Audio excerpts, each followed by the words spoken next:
What's going on? What's going on? Brutus here with the new series. The video, I'm not at the time of making the video, I'm not quite sure, but I'm pretty sure it'll be the same. We're going to call this The Transition, episode 1. And what this will be about, if you take a look, you're like, oh, the base looks kind of familiar. That looks like your Town Hall 8, but dun, dun, dun. That's right, folks. Goodbye, Town Hall 8. So long, farewell. See you in forever. Whatever. So yeah, I'm a brand spanking new Town Hall 8.5. There is no bows. The only thing that I have done as far as additional to add to my base is the queen. And I thought that this was a pivotal moment. Probably the one that is lacking the most on content of Clash community as far as how to transition and correctly without being a burden to your clan, as well as how to augment your armies when you're a non-max Town Hall 9, so that you can still get down to 3 different bases that you face, and then also what do you upgrade and why and when and how do you want to play the game. So for those that are that may follow this series, basically it's going to be war enthused as always, not farming or pushing. So the first thing I want to talk about is 8 versus 8.5. I can tell you straight up. Well, actually, no. Before that, when you reach the end max Town Hall 8 game and you're literally just waiting to hit the upgrade button, all your and things like that. So everything on my profile is max Town Hall 8. I have a max Town Hall 8 army, max Town Hall 8 defense. The only thing that's lacking would be obviously the grape ape walls. When you get about 50% of walls, it's a wash. You can go ahead and get up there. You finish the walls faster because you can hold more. You can farm a heck of a lot more efficiently, especially for DE at the same time. And so while you're finishing up your walls, at least this is what I am going to do and how I view it. I'm going to finish up some of my walls as I push my queen first and wait for some basic upgrades that you want to do the moment you get to Town Hall 9. So with the queen dropped, let's first talk about that one addition as it relates to war weight. If you take a look at the war that we're in right now, I am right here at number 9. And before we go any further, please don't misinterpret this to be that this is like the Bible of like engineering, how to get away from engineering, and how to get an advantage so that you can try to cheat the system in war. That's really not it. What I'm going to be doing and always going to be doing is I'm going to upgrade the Town Hall 9 without being a burden to my clan. That is a war enthusiast clan. So you don't want to, a lot of people out there are like, oh, you should just go ahead and drop your bows. You know, you're going to match Town Hall 9s that have heavy bows anyway, and it's, you know, you're not getting a tactical advantage. Well, great, because I just completely disagree. That's not true. The war weight alone governs that. So the first thing I did was I dropped the queen. The impact that had is if we go back, let's go back a war. No, it's better to illustrate it that way. Go back a war. Go down to like a max Town Hall 8, which I think Armin is. Armin might be, who's also in the CWO clan. I think he is. I think he's maxed out. He's 51. Except for the walls. I believe he's a max Town Hall 8. No, here it is. This guy is. So 54, max Town Hall 8. I could be off a little. My brand new 8.5, after dropping my queen, I am a 55. That is my war weight. I do have once you drop a level 1 bow, it is complete trash. The level 1 bow is complete trash. It is probably going to jump your war weight by about 4 points. You'll get up to 59 or 60 right after you drop the level 1 bows, and only the level 1 bows. When people say that it doesn't make that much of a difference, that is the side-by-side comparison that I'm talking about. It absolutely does. This guy might be one. But whatever, we're not gonna show that stuff. Actually, hold up. Here's a 66. I believe 70 is the max. This guy has level 1 bows. Ha!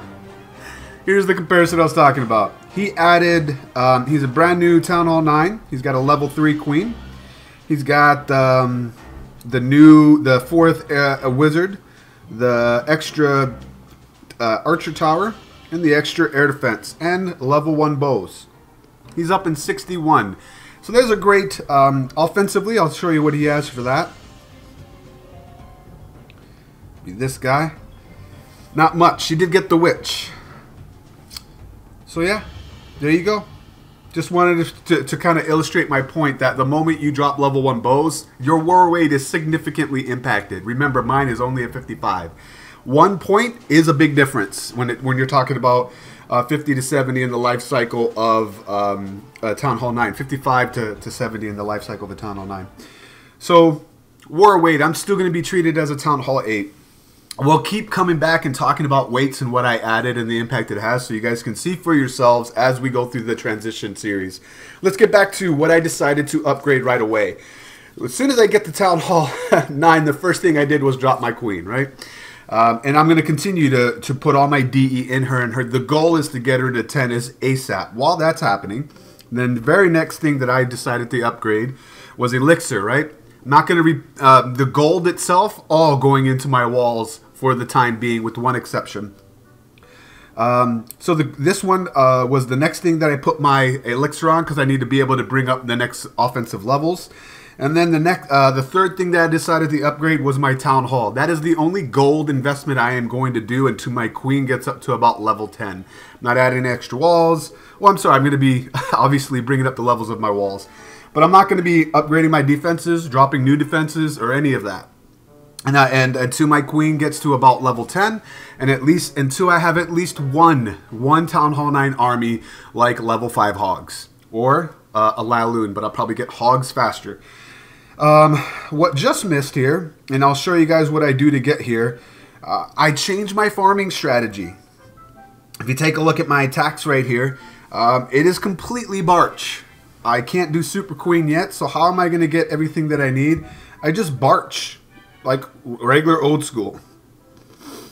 And you can see that I was focusing on Elixir towards the end here, and I'll show you, I'll do one raid and I'll show you exactly what I did. What I did before the army, as Max Town Hall 8 going to Town Hall 9, I was using Drag Loon. 8 drags, 8 loons, 2 rages, 1 heal, and I did that non-stop. I had that queued all the time, did back-to-back of those raids, because I didn't care about gold or elixir. I was really just going for DE. I was to finish off everything that needed to happen, and then prepare myself for an abundance of DE the moment I get into Town Hall 9 so I can immediately put down my queen.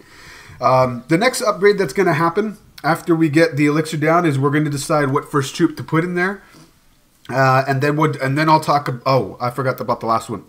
I decided to the third upgrade offensively, or first would be the dark barracks, because as always, loons are the meta. So I want to get a hound ASAP, and you can't upgrade a troop until it's unlocked. So the next elixir decision that I had to make was offensively what to do. Did I want to bring this up to dragons? Do I want to upgrade offensively here, or do I want to upgrade a camp space? The answer to that is it's better to have the actual ability and versatility of an extra troop before you actually quantify it out. So having 220 troop space is great, but I'd rather have 200 troop space with the ability to Lalo a base if I wanted to. That's the analogy. So there's that. Well, to finish this up here, let's just get some farming in because I got to dump some armies. And then I'll talk about 8.5 in general. And what I'm looking for is elixir. And this one, and the other things that I do whenever I'm looking for a base, for those of you that are not familiar or new to this type of stuff, is I'm looking at the top left for how much resources I can steal. And if it's anything over 200, I kind of stop and take a look at it and see where that resources is. So right now I'm just kind of spamming through. I really don't care on the top left. I don't see anything of value. And remember, with the army that I have cooked up to loot and raid is Barch. So I don't want to go very deep into the base. I want everything on the outside. And this one might be okay. Nope, we'll just keep going. So once you catch a base that you feel might be lucrative enough for you to attack it, you want to look to see where it's at. And just to illustrate, not so much. Primarily, you're going to want to look at the collectors and where they're located, how they're covered and situated. And I can't say no to this. 250 quarter mil of elixir. And then I look in here and I'm looking to see, are they actually inside the collectors on the like at the bottom right tip of them? They look full. In this aspect, this guy put the collectors outside so I can easily get them. The other thing you want to look for to see, like, is it actually in there, is how full the DE is. The Fuller, like Fuller House, by the way, is awesome. I can't believe that came back to Netflix. That was always a good series to watch. But the more that is in the, if the DE collectors look full, that is a good indication that the majority of the loot is within the actual collectors themselves of the gold and elixir as well. Because sometimes it can look like it's inside the collector, but it's actually the majority of it is in the storage. In fact, I think we might even run into that problem right here with the storages by the town hall being the majority of where that loot is housed. But nevertheless, this is what I do when I'm going to be doing. I can get about, because Barch is so cheap and so fast to make, I can probably do 1 million within half an hour. Something like that, and you just spam around basically. And then that's how I quickly, within I'd say about a day and a half, was able to get the upgrades going for those first few upgrades that I wanted to do. Yep, I'm pretty sure that's what's going to happen down here. Anyway, but I know people have asked, like, what do you use to farm? And I kind of discounted it. Like, I kind of just take it for granted, and I realize I probably shouldn't take it for granted. That, you know, just everybody does that. Everybody knows that type of deal. And I thought this was a golden opportunity to share what most people fight with currently. That, you know, you don't know what you don't know about what you should upgrade and when and why whenever you're trying to upgrade, going from or transition from Town Hall 8 to Town Hall 9, and do it in the most efficient manner possible. And looks like this was a bad base to loot, but I don't care. I'm a scrub. So so we started it. This one had 250 elixir, but you know there's 4 storages, which is something I totally just was not thinking about. But anyway, just to illustrate what I look for and then hit it. But the storage is in the middle. I just made that like a dumb decision to hit. But whatever. We'll end this out. And then let's talk about the last thing in this. I cannot express enough my disagreement with the notion that, quote, you should just drop your bows, your level 1 bows. Let's take a look at a level 1 bow, okay? I want to actually show you guys something about them. Let's look at this guy's base. This actually is not even a level 1 bow. This guy was. Let me, because really that's what this comes down to. This bow has, after the update, has a great buff to HP hit points. 1500. It's significant. The damage per second is 50. To give you an idea of just how crappy that is, let's look at a Town Hall 8 max air defense. I'm sorry, Archer Tower. 65. So in summation, a Town Hall 8 Archer Tower does more damage per second than a level 1 X-Bow. By a lot. By a lot. By like over 25%, a lot. So it's basically a high cost, high hit point tickle. it's crap. Level 1 bows are crap. They are not going to basically stop an army like what you might be expecting them to. Level 3 bows will. They do 90 damage per second. That is significant. They will definitely wreck you.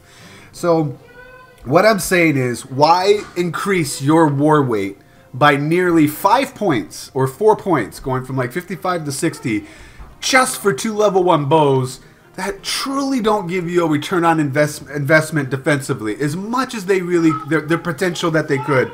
You will match up against, and I don't mean like base per base. I mean, I know what goes into the matchmaking. I know it's a combined clan, but at the end of the day, it all shakes out to be there about. Why would you want to do that and not have and match against a full Town Hall 9, possibly with level 1 bows as well? More than likely not, though. But then you don't have the offensive capability to clear that base.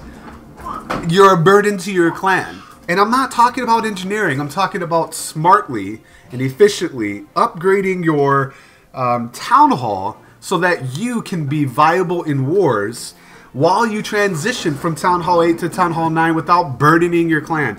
The last part of this is people talk about arranged wars, and that arranged wars you won't be in them. That is simply not true either.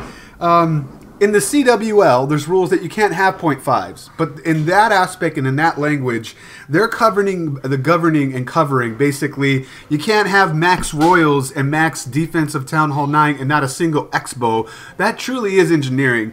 And just to finish off that, it's the spirit of which that rule is when you get to like 10-10, and this is something I support. When you get to 10-10 royals, you should be dropping your level 1 bows. In fact, I'm going to illustrate that throughout the series. When you get to 20-20, you should upgrade them to level 2 bows, or even earlier than that. And when you get to actually like 20-20 is when you should be dropping level 3 bows. You can handle that. You have the offensive capability to handle a max Town Hall 9 defense at that level. So smartly going up. And then we're going back to the arranged wars. If you, it's a friendly war. You 0.5s do in fact get into arranged wars. It is going to be up against the clan versus the other clan. You guys simply agree upon what the weights are. How many 0.5s do you have? How many do you have? What are their levels? What are their royals? Can we match them up and make it fair? So that if one has a 0.5 on the left side and the other one has the equal amount of base-wise offensive and defensive capabilities, all that stuff, on the right side, it's a wash. There is no advantage. You both have the same amount of 0.5s and you participate in an arranged war. However, the likelihood of that happening isn't as great as being a full Town Hall level. So that is what it's meant to be. People mean to say, but they over-exaggerate and grossly generalize it to say 0.5s don't get to arranged wars. Not true. You just simply make that agreement with the other clan that you're trying to do an arranged war with. It's crazy. I can't believe people assume that. It's just not true. I for one was a 0.5 at one point in a different clan with a different account, and I got into arranged wars for exactly the reason that I was talking about. So yeah, let's recap. Going back to this new series transition, going from Town Hall 8 to Town Hall 9, talking about what to upgrade first and why. And yeah, these are self-explanatory. I get the most bang for my buck by having a 30cc. I can bring a hound with me if I wanted to do a back-end Lalo army composition if I needed that. Also, I can defensively, it's a smart thing to have with 30 troop space. And then, of course, the first thing is the laboratory because you can't change any levels until that is up. And then the third thing I did was I need to try to unlock witches is first so I can do some go wee wee variations and witch slaps. But eventually, ultimately, I'm trying to get the hound unlocked first. Yeah, and I'm using Barch to get it quickly. Hopefully those talking points were helpful for you. Let me know what you guys think about the series, what you would like to see, what questions you may have about it. And once again, it's Brutus reminding you, you got to be better than a double. And I will check you next time.